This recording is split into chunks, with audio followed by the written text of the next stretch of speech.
Welcome to Recogs, the show where we learn how the world's best business operators build consumer brands from sourcing to selling, brought to you by Manufactured. Manufactured is an online platform that helps consumer brands manufacture, finance, and distribute inventory across 20 industries in 25 countries. If you're a brand owner or operator and looking for inventory financing help or want to experience our manufacturing network, check out manufactured.com. So this is our 1-year anniversary of Recogs, and I am thrilled to announce our 40th episode, which features a very special guest, Erin Ersenkal, who is the strategic advisor to several innovative apparel brands that are on the forefront of driving sustainability in the fashion industry. And he was also the senior director of planning and also where he became the chief revenue officer of Bonobos during their period before they ended up selling to Walmart, which Bonobos was one of the first digitally native brands that really experienced a ton of success. So currently, Erin advises Recurate, which is an ROS platform that powers circularity in the fashion supply chain by providing brands and retailers with the tools to scale their resale program, which enables brands to create their own branded resale channels, which is pretty amazing. And he also serves as a strategic advisor to Syrup Tech, which is a fashion forecasting platform that empowers brands and retailers to optimize their inventory, leading to increased profitability and sustainability. So, as you can imagine, this conversation is going to be all about apparel, all about fashion, all about his time during Walmart, and he also was at J.Crew. We're going to be talking about the differences working with a startup in a startup atmosphere when he was at Bonobos versus J.Crew, which I think when he started at J.Crew, Mickey Drexler just came in, so working under Mickey and what was happening there during that period of J.Crew. If you want to learn about clothing and fashion and apparel, this is really the episode for you from an operations perspective, meaning really talking more so about how to actually move inventory, how to even think about inventory planning, how to grow, how to scale, what are innovative ways how to sell inventory and how to move inventory, and also inventory ways how to warehouse it. This is really a great episode. Really appreciate Erin to come on. And again, I cannot believe we're here, 1-year anniversary of Recogs. Without further ado, here's Erin.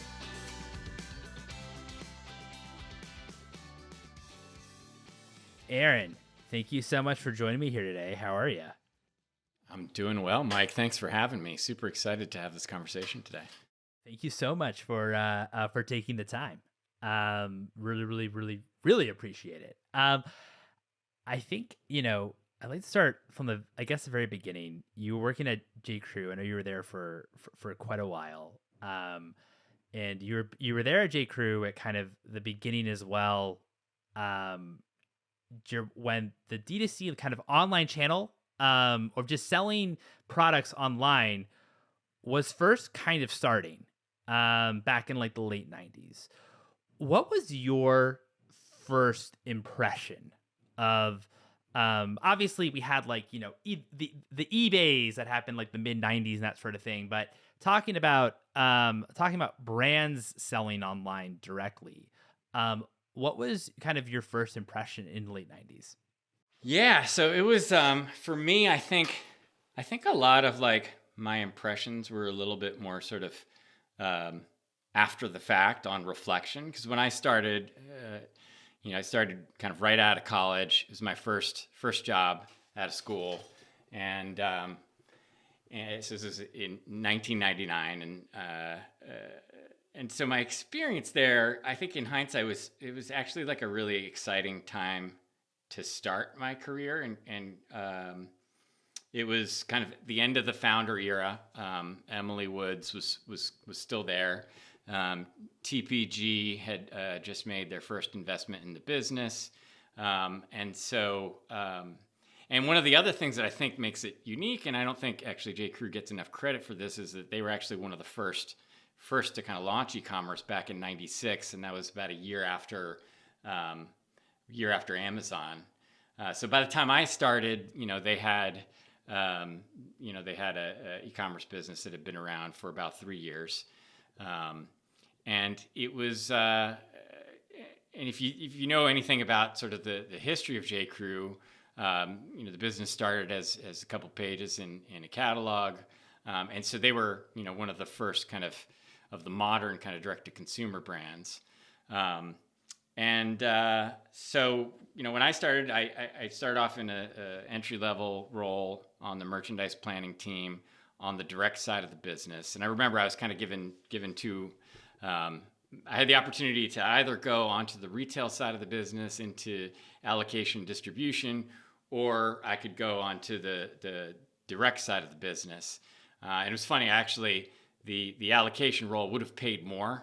But I felt like e-commerce was the way things were heading.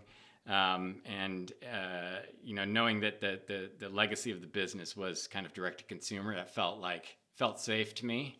It was a great experience. Really gave me the opportunity to kind of learn about the mechanics of retail and direct to consumer retail really from the ground up. And it was a great time to be there for sure. Learned a lot. That's awesome. What specifically, like, I guess, like, your first impressions of, like, the DTC channel, was it, I guess, easier just because J. Crew had started off as as kind of a direct company, a catalog type business? Was it easier for, J. Crew to maybe understand DTC, where, like, a lot of maybe other companies weren't maybe didn't really, didn't maybe want to invest in it or kind of take it seriously as a channel? Yeah, I think so. I mean, if you think about it, at that point, direct-to-consumer retail was really a catalog-dominant business, right? And so the brand itself had been around for many, many years at that point. So in many ways, I'd say they were an industry leader in terms of their approach to catalog retail. And so for us, and this is just to kind of set the stage a little bit, they had very recently started to kind of expand their physical footprint. So you did have a retail stores channel. There was a small sort of factory business, but a very big direct-to-consumer channel focused in on catalog. But the reality of that was that and e-commerce kind of fit into that channel. But when we looked at it, we had e-commerce was like a way for customers to transact. And so they could either call in on the phones or place an order online. And so as a result of that direct to consumer business was actually a pretty significant penetration to the total. I remember something like 50-50 split at that point, and I believe they had about 60-something stores back in 99. So it was a 50-50 split direct-to-consumer penetration. So for us, we looked at the channel revenue, and it was always a sum of the e-commerce transactions plus the phone transactions. And so early on, phone was obviously a much bigger way for customers to reach the brand. That was the channel of choice when it came to the direct piece. But over time, you saw that evolution and shift from phones to web. But a lot of the mechanics around how do you drive a consumer to either pick up the phone or place an order online were very similar. And so I do think it gave us sort of a unique sort of perspective and helped to really sort of optimize that channel and shift to e-commerce. And so on the inventory side of things, when it came to this, I guess, development of, hey, we're not only going to call in, or we're going to go from kind of calling in terms of what garment, what apparel piece that we're going to buy, we actually now can transact online from an inventory perspective. Then was it kind of a seamless transition going from maybe heavily catalog to actually purchasing on the website, since you were already were kind of set up for that? Yeah, we didn't even think of it differently. It was really, one inventory. And, whether it's a phone or an e-commerce order, it didn't really matter. We did take a little bit of a different approach. We really thought about, sort of, we thought about the business as a series of events, right? So we had, you might have a catalog that drops and it goes out to, a couple million people, and we understood there was a sales curve associated with that. But we very much kind of looked at, we looked at the performance across the channels, and we saw a ton of kind of correlation in terms of those transactions. So, when a catalog dropped, there's a similar kind of trend on the web in terms of spike in sales, et cetera. So I think it was always sort of understood that there was a ton of connectivity between your marketing and ultimately how a customer purchases. So that was really always a focus, and it was actually a pretty kind of detailed approach to planning inventory. We understood everything was done at a very sort of granular level. We had a really clear understanding of the level of marketing that was going into kind of every SKU, and we had a real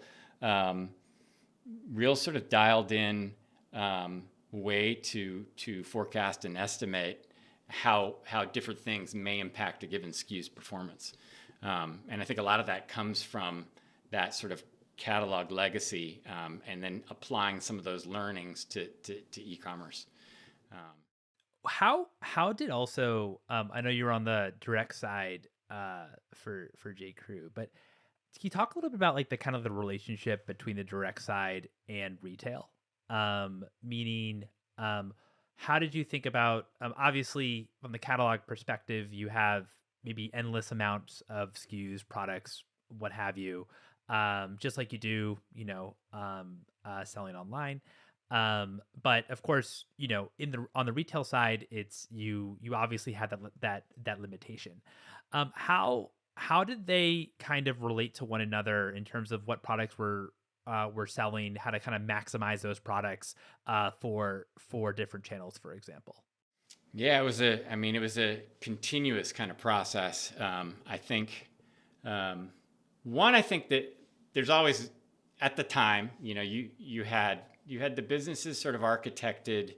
You think about the entire organization was kind of channel specific, right? So you had an entire team focused in on the direct channel, and you had an entire team focused in on the stores channel, which, as you know, in retail, there's always kind of a little bit of conflict that goes on internally. But ultimately, the goal should be to ensure that you're sort of maximizing the opportunity within each channel, but then also making sure that you've got a cohesive and aligned sort of strategy across the board. And so I think historically, like you think of just like you mentioned, like if you think about sort of the differences between the channels and how you optimize them, historically, the direct channel is seen as the place where you've got one inventory and you've got this opportunity to have almost a limitless breadth of assortment, because you can buy what you need. Whereas in stores, you're limited by a lot of things. Distribution adds a ton of complexity in terms of making you have to kind of break that inventory up across all those different points of distribution. And so as a result of that, brands are often limited by the amount of assortment that they can put into stores. And also, I think we also noticed that there's certain channels that had historically sort of been better at selling different types of price points. And so, higher price point items had historically been sort of better sold online, just given the fact that the sales velocity tends to be a little bit lower. And so as a result of that, your unit purchased end up being lower. And so if you think about trying to sell that off of a big fleet of stores, the amount of inventory that you'd need to purchase just to get them to be shown within the store ends up oftentimes being prohibitive. And so, I don't know where we were going with this, but ton of differences, obviously, between the channels. But ultimately, I think you've got to make sure that you're taking an approach where you're being very sort of coordinated, but then optimizing your assortment and your inventories to the specific channels that make sense. What led you to Bonobos? And what was the reason why you felt like it was time to leave J. Crew? Well, first off, I had an amazing experience at J. Crew. Was there 12, 13 years. Had the opportunity to work for and learn from Mickey Drexler, who's obviously a legend within the industry. And somebody who taught me a ton. All along, learned a lot while I was there. But in terms of kind of Bonobos specifically, I guess first off, it started with Andy, who had actually, he'd reached out to me kind of shortly after founding the business. It was funny. He kind of always jokes that it took me about 3 years to actually decide to make the move. But so I met him, and we hit it off. It was always like something super kind of interesting for me. I had sort of I kind of grew up in a very sort of entrepreneurial environment. At J. Crew, I was always sort of overseeing a lot of the growth businesses within the direct channel, and so really liked to grow things and build things. I thought certainly had a lot of faith in Andy's relentlessness. I think second, I thought the approach, and the focus in on sort of, product, fit, service, was great. And I think, but beyond that also, like he put together a really great team. They had I would say team, both internal team, as well as a really strong board of advisors, who I learned a ton from. The other thing is like he was we stayed in touch. We stayed in touch throughout that entire time period, and like I said, it was always super interesting. But I also felt like the reason I didn't go immediately is I felt like the business needed to kind of grow a bit more. The product needed to evolve a bit more for me to sort of feel comfortable taking that bet. But I also felt like I sort of had a little bit more to learn where I would better sort of be able to impact that business at scale. And so anyway, we stayed in touch, and after he was always, very sort of open to sharing kind of successes. And I remember he shared one of the early results from a test of the guide shops, and I looked at it and I was like, wow, this really kind of goes against what I thought to kind of be reality. And so I thought, wow, we've got a real opportunity to do something very innovative and to kind of do something that retail hasn't done before. And so that was very exciting. And that was, the test of the guide shops and the opportunity to build that was also important. And so I think it was a combination of things for me. I think, opportunity to innovate, great team, great leader, great culture. I think all the things that make a great company and brand kind of played into it. And so finally decided to make the jump. And, the business was very small at the time. But, we had some colleagues that I'd worked with before. And so, we knew we had the team in place to be able to kind of scale. Can you talk to me a little bit more about the guide shop test, why it was so innovative, and what really struck you in terms of the results?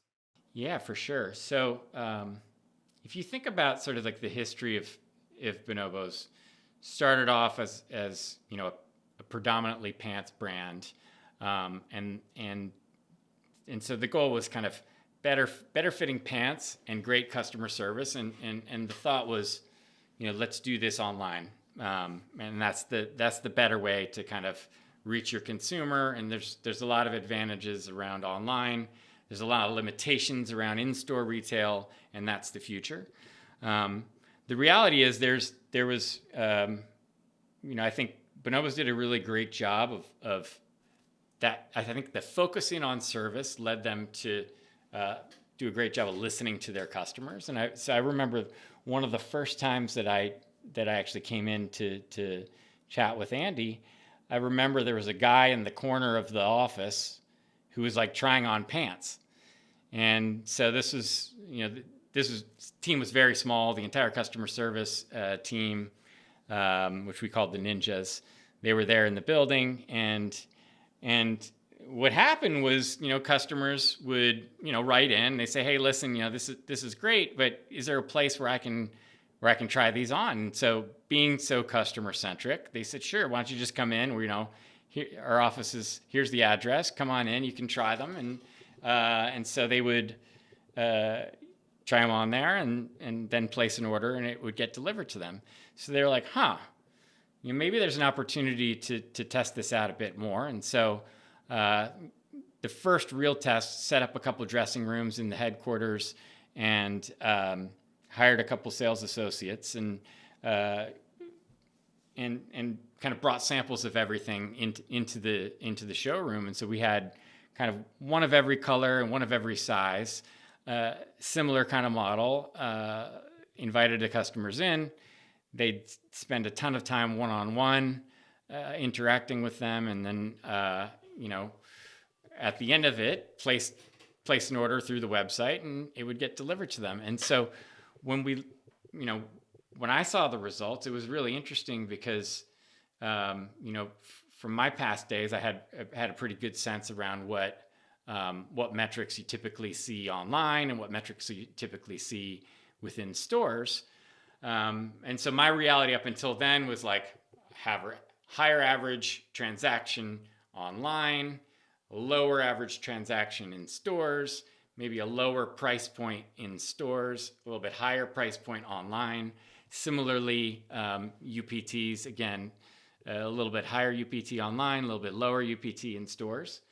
But when we looked at the results from the guide shop tests, and you were to look at you looked at the two channels, the e-commerce channel, pretty typical from what I had experienced, but we're now seeing, but the stores kind of bucked all of those trends. We're all of a sudden seeing a stores channel that's delivering average transaction that's almost 2 times the web, which I had never seen, and we're seeing much higher price points.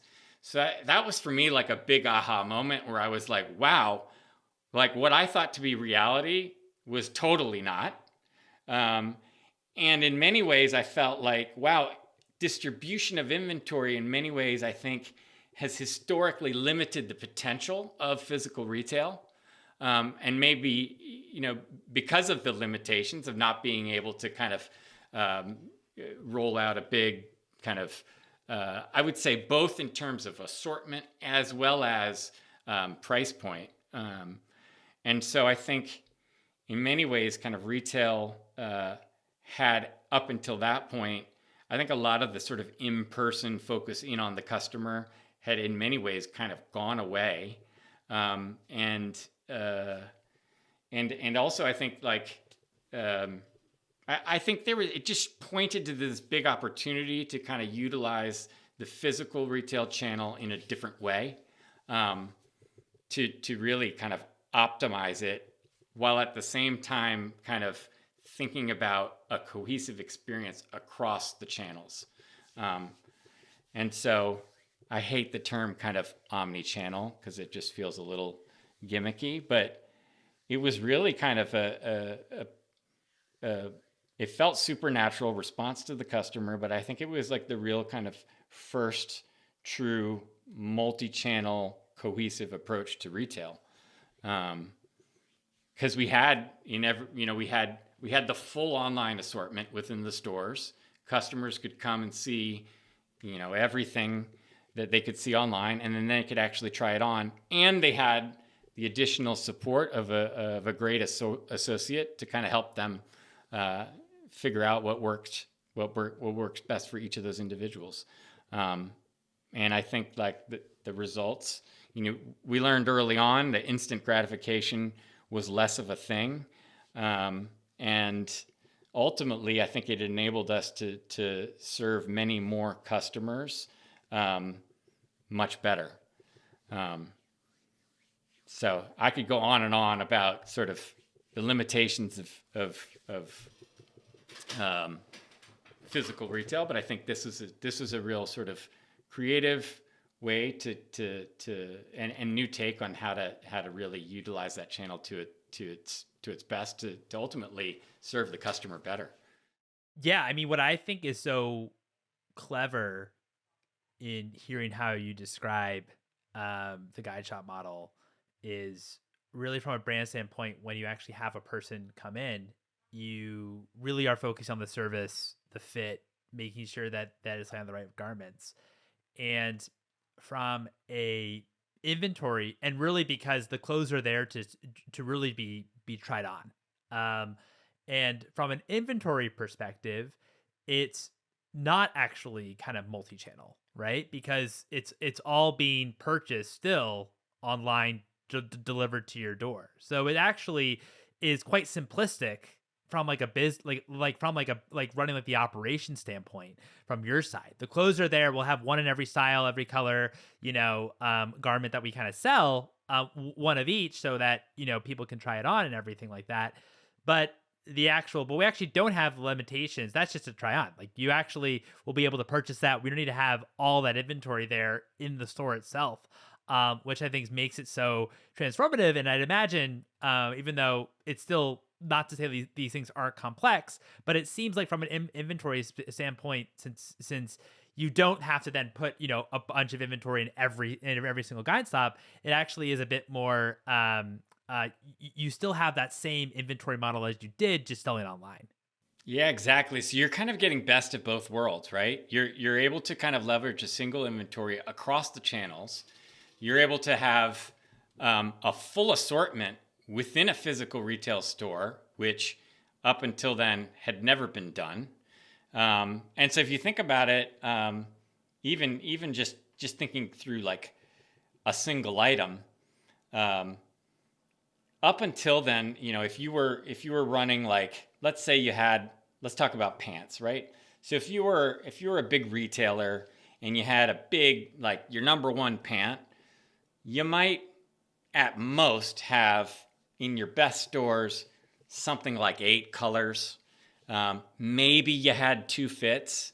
But then you've got this complexity of like waist and inseam.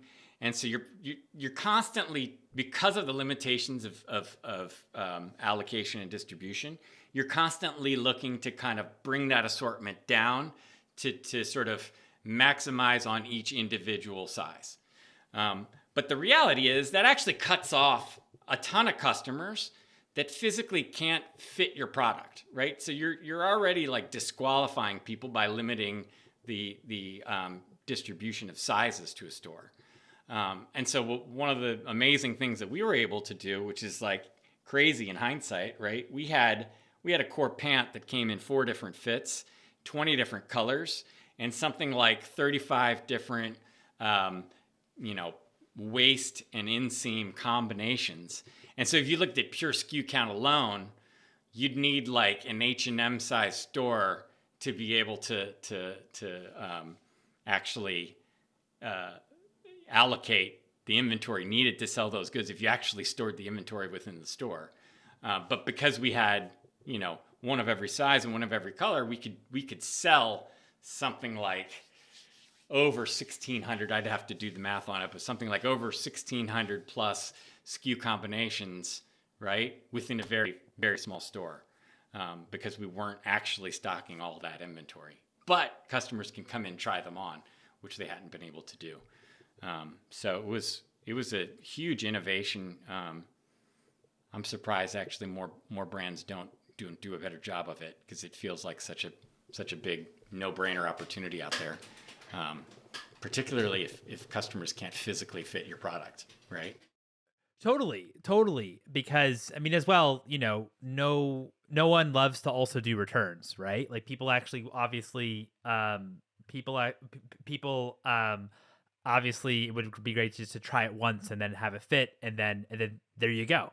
There's no kind of hassle or anything, or anything like that. So yeah, no, I totally understand that. And that's awesome that that expanded that way. And again, like it made, from the inventory process no different to what you were kind of currently doing from like that standpoint. And you're still leveraging the fact that you have like an endless catalog online. You're just displaying that endless catalog in like a small store, but you're not actually holding inventory of those products.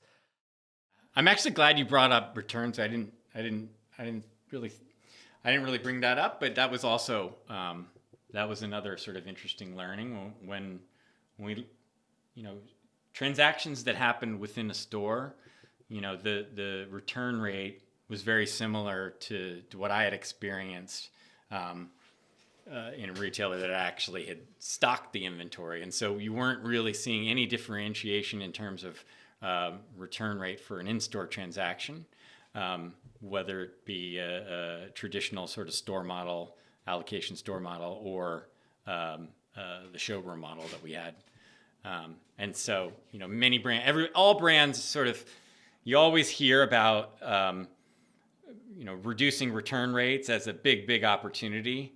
I have yet to see a brand that's been super successful at doing that. There's, I think, little opportunities on the margin to always make it a little bit better, but I think this is actually a big way to actually reduce your return rate, is to give customers opportunity to see and try the product on before they get it. No, 100%. I think I remember reading about Zappos and like how, I mean, not just Zappos, but like, e-commerce businesses in general. But like I think the returning rates for them and just e-commerce in general, it's super high. I think it's like 30% or something. Yeah, and you can see, I mean, with apparel, if you look at some of women's apparel categories, it's not crazy to think of a 50% return rate. Wow. Yeah, no, that makes, and obviously with guy shots, that's cutting down on that. And so great. So from that test and kind of seeing that innovation, you joined Bonobos. What was your approach? Because I guess maybe slightly different than J. Crew, but you're in a from like an inventory perspective, like you're in a growing brand, and I'd imagine, releasing new products.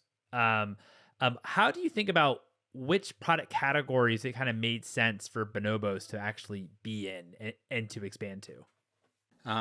Well, yeah, it was something that was very much part of the kind of growth strategy. I think it sort of starts with thinking through a long range plan. And very early on, we built out a plan that said, hey, look, I think at a very, very simple level, obviously the brand started with pants, but if you think about anyone's closet, and you looked at the closet and you said, okay, what percentage of pants do you have versus other items? You'd see a lot more other items than pants. And so, basic logic alone would state that, like, if you can sell pants, there's an opportunity to increase your share of the closet, right? And so we knew that the opportunity was like 2 or 3 to 1. And so, I think initially we said, okay, based on this great pants business, and we've built a very credible pants business. If we can sort of expand and prove that we can execute into other categories, the opportunity is pretty big, and we've got a big opportunity to drive a lot of sort of top line growth, acquire new customers, et cetera, et cetera. And so, we start off by saying, okay, where do we think those category opportunities could be in the long run, and kind of work backwards to say, how do we sequence this? How do we sort of test in? How do we learn? And so it was a continuous thing of iterating and learning. But we couldn't have done it without a great team. And it was it's actually really hard to do. Just given the complexity. I mean, one category alone is pretty complex, but when you think about you need a strong production and sourcing team, right? You need a strong merchandising team. You need a strong planning team so the inventory is purchased well. And so you need a strong marketing team to be able to sell those goods. You need a strong customer service team to be able to deal, also help to sell those goods. And so, it was, at the time, felt easy, but it wasn't. I think what made it easy is that we had a great team. I forgot to mention design, having a strong design team. And so, it's easy to mess up, but I think if you've got the right team, that is, working well together, you can do a lot. How did you go about testing new products? Understand you wanted to obviously expand it beyond pants, and certainly you did. But what was kind of like some of the strategies that you did to test, and like what like made like a successful test? It's funny. It's not to say we didn't test, and up until then, I had always sort of been taught, you don't test, you just go for it, right? Like this is the approach is like you have conviction about an opportunity, and you need to get behind the opportunity, market the hell out of it, and buy the inventory. And so there was very much like a go for it mentality.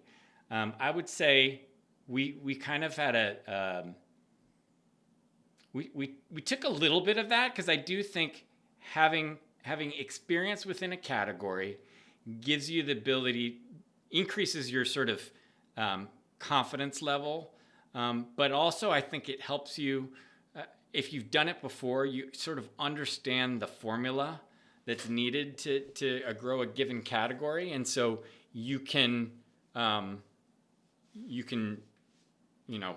take that into consideration, so it may feel like less of a risk. And so for us, it was, I would say less about sort of testing a specific new launch, but we always sort of had this very iterative approach where you had a really clear perspective on what the strategy should be and what the intended outcome, what intended outcome was expected. And then after the fact, you would do a retrospective and say, hey, what worked, what didn't work, where were we wrong, where were we right, how do we continually learn and optimize going forward? And I think if you can kind of build that into the DNA of the entire organization, it's less about testing one specific thing, but building out a sort of testing culture. I wanted to kind of bring us a little bit to like for today, and as well as kind of where we are at with the DTC channel. Obviously, you've been telling on the direct side. What I find so interesting about your story is you obviously worked for J. Crew, kind of a established apparel brand. You also worked for Bonobos, which was an emerging apparel brand, and kind of get like was seen as, obviously one of the first emerging D2C kind of companies, and when I say D2C, I mean selling first party e-commerce. But how do you think about the D2C channel today? What are the dynamics, for example, margin profile, product categories that kind of make sense, that have to make sense in order to be successful today? Look, we've talked a lot about different categories and which ones make sense in what channel. I think the reality is that we live in a very sort of connected world, where I think that there's sort of this ecosystem that the direct channel exists within, and so it's important to think of it sort of holistically, where I think that the direct channel has a big role to play. There's a lot of, I think, benefits. You can learn a lot. You can test. You can engage with your customer. However, it does add a layer of complexity, and so you have to have the resources and the investment necessary to kind of manage it to the best of your abilities. And so, alternative to that, and you've talked a little bit about this, I think, in the past, like the wholesale channel is a viable opportunity where, yes, there may be a little bit lower margin structure. However, some of the complexity of direct to consumer is removed. Now, that's not to say it's not still your problem. I think one of my big learnings, because I had kind of pre-Bonobos kind of very little wholesale experience, and we had. You may or may not know this, but Nordstrom was actually one of the early investors, and so for me, the big learning when it came to kind of wholesale was that you still have to kind of treat those stores as your own and give them the same level of love, even though you don't technically own that channel. You have to treat it like you do, and so I think it's all about figuring out. What's right for your individual brand, depending upon sort of the level of expertise, the level of investment, stage of growth, type of category. And based on all of those factors, I think there's ways to succeed and grow your business in a variety of different ways, whether it be direct to consumer, wholesale, or some combination thereof, stores included. I love what you said about how even wholesale, you kind of have to, even though they're obviously not your store, and from a margin profile, it's a little bit different, but you still need to take those seriously and kind of treat them like they're your store, because obviously what you're obviously hoping for is that you kind of get those velocities right, that they actually want to restock your products, and of course, buy a lot more in bulk as well. So so totally understand from that perspective, from there, in terms of how you should kind of like treat wholesale, that you need to be doing a job. I mean, I remember talking to like an investor, and they had a brand that wanted to target, and they thought, oh, like great, like Target's gonna kind of like take care of everything, and the brand just didn't pay attention to the channel, and totally kind of messed up mess that up, and it wasn't a very successful launch into that retailer. So that makes a lot of sense. I mean, how do you also think about when if you are direct, when does it make sense to maybe go wholesale or kind of and maybe picking like the right kind of wholesaler or retailer for you? I don't know that there's necessarily a right time. I think you've got to, again, make sure that you're sort of prepared to give the channel the love it deserves. And so I think there's certain product categories where, for whatever reason, maybe it's a lower price point, lower margin, where direct to consumer, assuming you've got a lot of marketing and fulfillment costs, may not make sense. And so, I think ultimately, understanding how it sort of fits into your ecosystem is important. And so wholesale can be a very great way to actually drive brand awareness, which then ultimately, I think, serves to help growing a direct-to-consumer business. So I think, yeah, it can be helpful to build brand awareness. It can be helpful to get some scale and economies of scale when it comes to sort of buying. Increasing the size of the buys. Hopefully that enables you to kind of drive some costs down. I think having a strong partner, picking the right partner is important. Understanding, and I think keeping an open communication critical. I think again, giving the right level of attention to the channel. Yeah, I don't know if there's necessarily a time. I think it's a by brand decision. But I think ultimately, like, making sure you have a clear perspective around what is winning is important. What is winning for you, the brand, but then also for the wholesaler, right? And so I think if you can understand that and you can manage to that, which isn't always easy to do, you can be quite successful. You definitely can't. It's not a set it or forget it. There's no like set it or forget it within retail. It just doesn't exist. So if that's the reason for going into wholesale, then like that may not be the right decision. Yeah, that's a great. Loved also that you can obviously build brand awareness through retail as well, and think about it from that standpoint, and as well as from an inventory standpoint, then hopefully you can get to scale a little bit faster, so you can save you can ultimately have higher margins if you keep the same prices.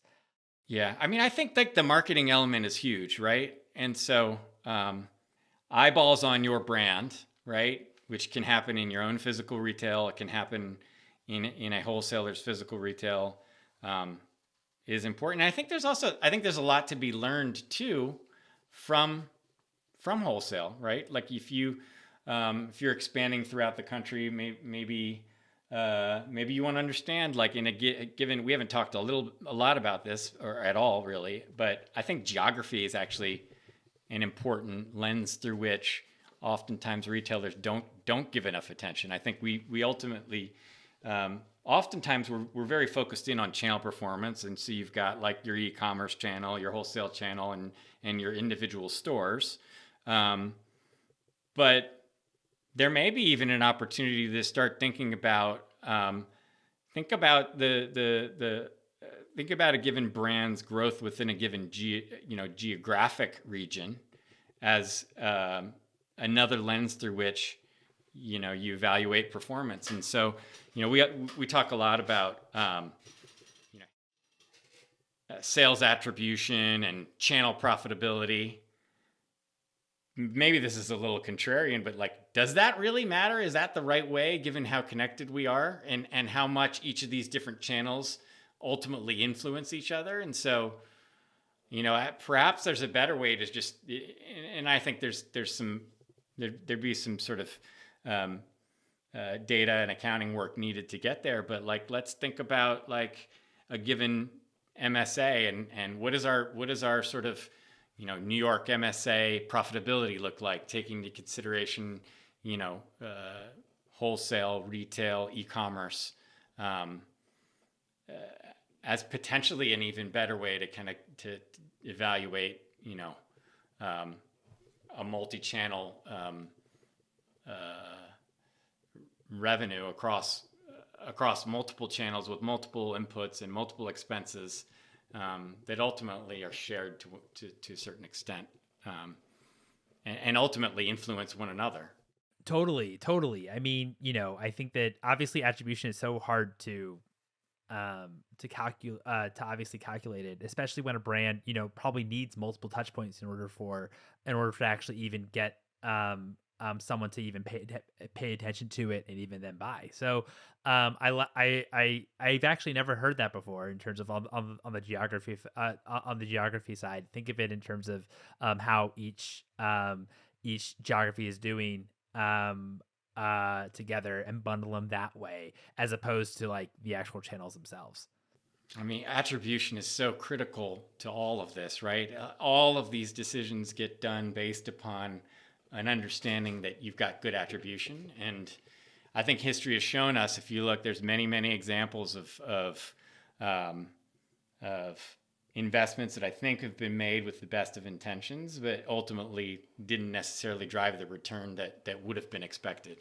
And so, yeah, I think attribution is a whole other topic we could probably go into and chat for another hour plus about, but I think it is a core element that should not be ignored, given how critical it is to decisions that get made